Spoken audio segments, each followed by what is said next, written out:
We have also become world's largest locomotive manufacturer.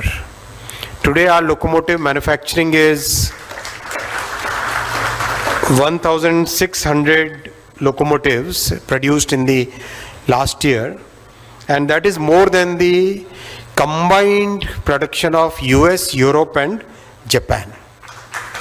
इन तीनों का मिला के अगर प्रोडक्शन देखें तो उससे ज़्यादा अपना, और अपने को रिक्वायरमेंट भी है, because we are very rapidly expanding, rapidly growing. We are also bringing new technologies. अभी आपने दाहोद का देखा होगा locomotive, which is by far world's most modern locomotive in the world. So it's very advanced features are there. Stations का redevelopment भी बहुत तेजी से चल रहा है. 1300 में से first batch of about 103 stations वो अभी हाल ही में inauguration हुआ. तो ओवरऑल रेलवे का पूरा ट्रांसफॉर्मेशन हो रहा है. 70 से ज़्यादा रूट्स पे अभी वंदे भारत चल रही है. बुलेट ट्रेन का 300 किलोमीटर का प्रोजेक्ट कंप्लीट हुआ और जापान के साथ कोलैबोरेशन बहुत अच्छा चल रहा है. साथ ही साथ एक आत्मनिर्भर भारत की कल्पना के साथ भी डेवलपमेंट चल रहा है. तो overall we are going in a very steady direction in railways. जो पुराने कोचेस थे, प्रैक्टिकली लास्ट 10 years में we have manufactured 41,000 LHB coaches, और अगले 3 साल में पुराने सारे कोचेस को रिप्लेस करके नए कोच लग जाएंगे पूरे रेलवे नेटवर्क में. We have achieved a major milestone. many milestones we have achieved in the last 10 years. One of the milestones is we have become the second largest cargo carrying railway in the world. We have overtaken Russia and US one after the other, and today at 1,612 million tons of cargo carrying, we are second largest in the world now. And this is a consistent growth now, and this growth is helping the society in multiple ways. One, it reduces the pressure on the roads.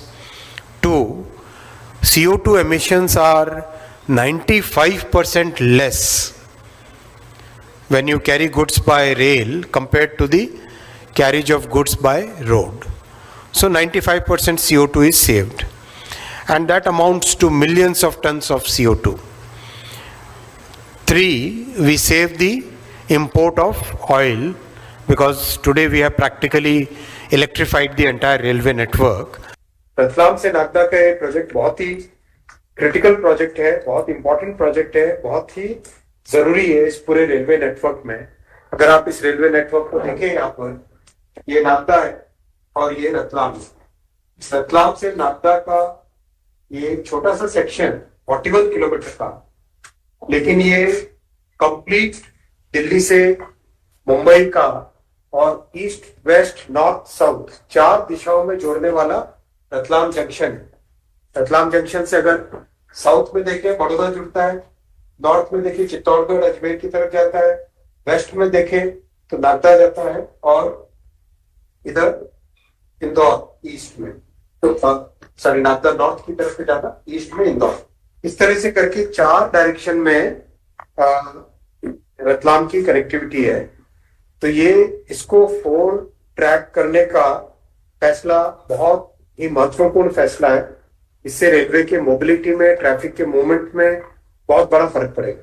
Madhya Pradesh के railway के development के लिए एक के बाद एक project नए प्रधानमंत्री जी ने सैंक्शन किए हैं.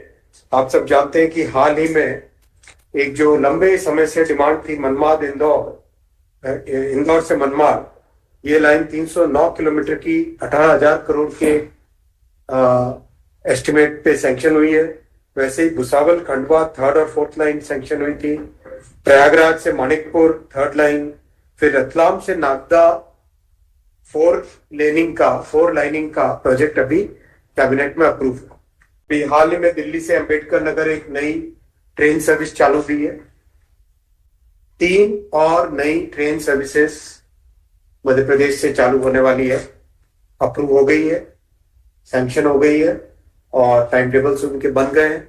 बहुत जल्दी चालू करेंगे. ओवरऑल मध्य प्रदेश में करीब 1,01,000 करोड़ रुपए के प्रोजेक्ट्स रेलवे के चल रहे हैं, सैंक्शन है। 1,01,000 करोड़ के प्रोजेक्ट्स हैं और बजट जैसा आप जानते हैं कि 14,745 करोड़, जो कि यूपीए के समय से 23 गुना ज्यादा है। करीब करीब हर प्रोजेक्ट में बहुत अच्छी प्रोग्रेस है और अभी इस वर्ष 2025 में कई प्रोजेक्ट्स कंप्लीट हो जाएंगे।